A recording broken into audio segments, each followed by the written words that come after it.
So, Batman, huh? Right, Chris? Ha! I thought your bunny was must be more severe. Look at these breasts.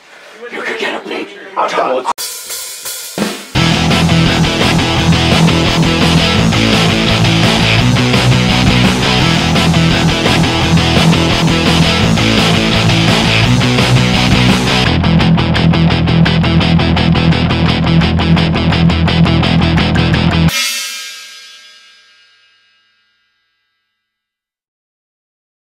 Oh, crazy Chris. So, after years of eager anticipation, we finally get the follow-up to the beloved Dark Knight. And does it live up to the anticipation? And does it serve as a good end to an amazing trilogy? I think it is a yes on both of those accounts. Right, Chris? Right, Chris? So I think, like anybody else, I've been looking forward to this movie a lot, and went in with pretty high anticipation level. And saying that, I really tried to look at nothing on, my news feed or just anywhere else. I didn't even try. I didn't go on Rotten Tomatoes once in like the last week. Just didn't want to know anything. No early perceptions other than just pooping my pants in pure anticipation. And this movie, I gotta say, it lives up. Oh god, it's gonna be hard to, get some of the words across here to describe what I'm feeling, but I'm gonna start by saying, as far as the series goes, it definitely relates more to Batman Begins than it does The Dark Knight. And I'm not gonna go into that too much because I don't want to spoil anything and give away points where it relates in certain aspects, that because I really don't even give any minor details away, because I know, like other people, even though hopefully you've seen it, if you're not lucky enough to go at midnight, just see it as fast as you can. As far as like the style goes, I don't know how to describe like the style. I mean, if I could describe it with like the colors they use, Batman or The Dark Knight has a very sleek look to it. It goes with those dark purples and blacks and blues and stuff. As where Batman Begins in this one, I feel like has this very like broad, like orangey, sandish. I don't even know, but I mean, as far as like the same style as far as like editing and such is used here, and I feel like in that sense it relates to it. Also in story, but I'm not gonna go into that. And I feel like it is unfair to compare The Dark Knight, especially to this, because there's really no reason. I'm happy. Like this, it represents much different things. It makes me realize how small scale, and I talked about that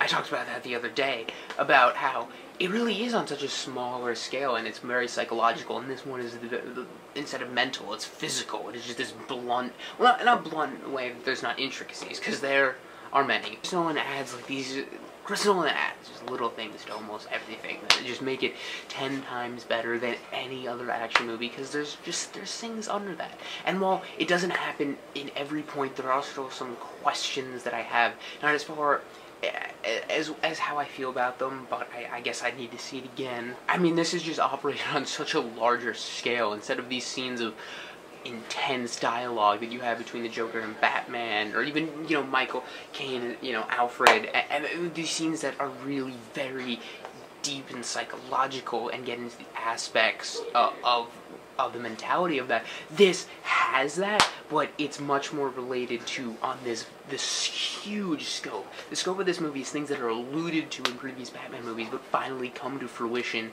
and it gets you in the deepest pockets and down spirals of despair, and just these times where you think, it's hit rock bottom, and it gets very brutal. It isn't intense, and it doesn't pull a lot of punches. I mean, yes, it's PG-13, so there are certain things, but it goes pretty far. It is very dark, and while it does accomplish certain things that, The Dark Knight didn't, or just didn't have the opportunities to do, because it is a different movie. So I don't think, there really isn't any reason to compare them. I love them for different reasons. I'm not sure which one I like better. I mean, I feel like I have an inkling towards which one I do, but I don't even want to say it, because just go in this movie with an open mind, try not to compare, look for things, use it as a tool for anticipation. But I mean, God, it is such a perfect series now. It is complete. They made the trilogy maker just this awesome, and really the action scenes are amazing, and just in a different way than The Dark Knight. The Dark Knight, oh God, yet again, I'm finding myself comparing, and I don't want to do that. I mean, if you were, hey John, how you doing?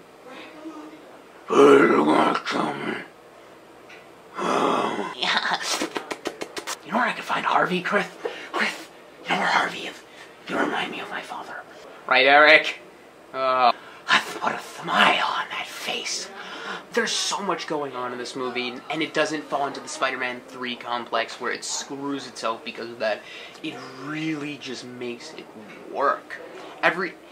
Things like Joseph Gordon-Levitt, I was really worried about his character, but, you know, it pans out just fine.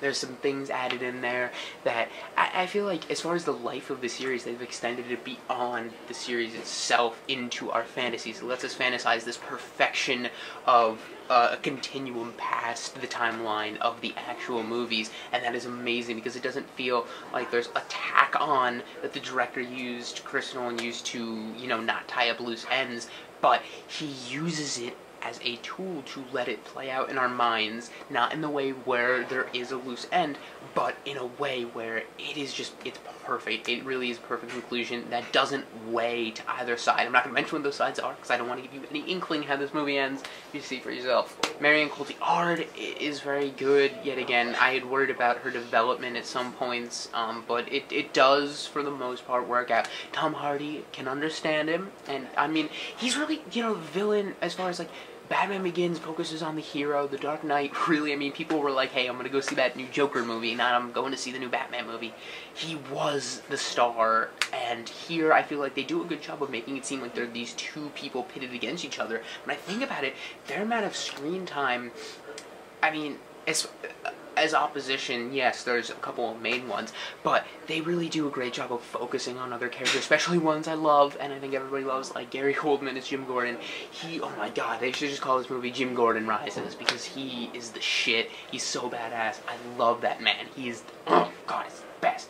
Michael Caine, still awesome, still provides some of the best, most emotional parts of the movies, as usual, because he is also the shit. Hey, Justin! There's just, they make everything so integrated. I feel like the prologue, as I said, I really didn't care for the prologue too much the first time I saw it, and I still think it is one of the weaker parts of the movie. Even after that, I feel like after the first 15 minutes or so, maybe a little more, after that it picks up, and after that it doesn't slow down. I mean, yes, they're not all like a continuum of pacing, but as far as the fact that you are hooked after that, and I didn't have any questions of whether or not I was gonna like it anymore. I mean, the prologue, I was like, okay, this is good. And listen, it's no, you know, bank robbery scene, but they mean to accomplish very different things. There is some archive footage or footage from The Dark Knight and some from Batman Begins that and I'm happy they didn't just use it at like one point and then not again. They did it throughout the movie. Sometimes I thought it worked, sometimes not so much. There's some great, I guess, cameos in there. I'm not going to give them away, but you probably can suspect of what they are, and they are awesome. There is still great comedic relief. It is still awesome. Chris Nolan can be very quip at times, too. And overall, I mean, I will need to see it again, and I know there are things, you know, somewhere in here that I'm not getting out right now, but I know I said it before, and a lot of times it doesn't happen. I will do a large spoiler review, but I hope to have it up, you know, before the end of the weekend. I'll be saying it a lot. But until then, enjoy this review, and let me know your thoughts on The Dark Knight Rises below. And if you spoil it, oh god, I just fell. I fell. Look what you did. I thought about you spoiling it, and then I fell, and like I could have died. You son of a bitch. You son of a bitches. There's multiple. Hopefully. If there's one person, I just might as well. God, you bitches. So, let me know your thoughts, right, Chris? Chris, what'd you think? What'd you think of the movie? Eric, what'd you think of the movie? He gave it a thumbs up. 2 thumbs up, 2 thumbs up, and a box cutter. Bring them over. Get them over. Come on, bring them over. Everyone, come on. Hey, come on. Come say hi to the camera. Hi to the camera. So I love this movie. You 10 out of 10. Boss. Guys, movie. I thought it was very good. One word, what would you describe it as? Or like 4? Very good. That's 2. You're a stupid idiot. Don't die. Just kidding. He's not gonna die. What'd you think of the movie? Fuck. Wad. Justin. Orgasmic. Matt, 1 word. Do you want to come over here? That's a hand. What'd you think? Good. Chris. What'd you think? I was unconscious, so... And I mean, that may or may not because of something I put in his drink. Oh my god. Punishment must be more severe. So what'd you think of the movie, Senor? Yankee? I thought it was pretty good, but If you had one word to describe it, what would you do? one word? Yeah, one word. One word in the whole dictionary? In the whole penis dictionary. Splendid. Splendid. Why you always grab me? What do you think? One word. Shoe nice. Yeah, one word. Revolutionary. Revolutionary, just like my reviews, right? Hey Troy, come here. Get him. We're gonna have some hostage situation. You may remember Troy, he was in my Inception review, he had to take a pee during it. God damn it! The Benders go Sunburn there. He's what? You are such a diva. What did you respond to? What did you think of the movie? It's good. One word, would you describe it? That's not good. That's not good? That's not the word good. Oh. Epic. Epic. Just like your punishment must be more. Troy, you can have it if you feel protected. It's like a condom. Troy, role reversal. You don't know what to do with this power. So much imagery. Phallic imagery, folks. You're getting a lot out of this review. Anyway, tell me your thoughts. I hope you enjoyed my ream of awful people that I call my friends. Except for Eric. I mean, he's just...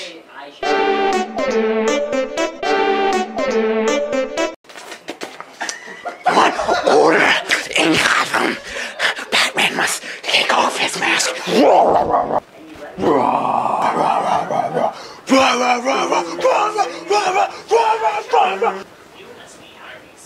There you have it, folks. You must be Harvey Squeeze. Like, you could send this in as like an audition tape to a fucking mental asylum. Arkham Asylum is where we're all going. Kill the bus driver. Bus driver? Where are you? Here.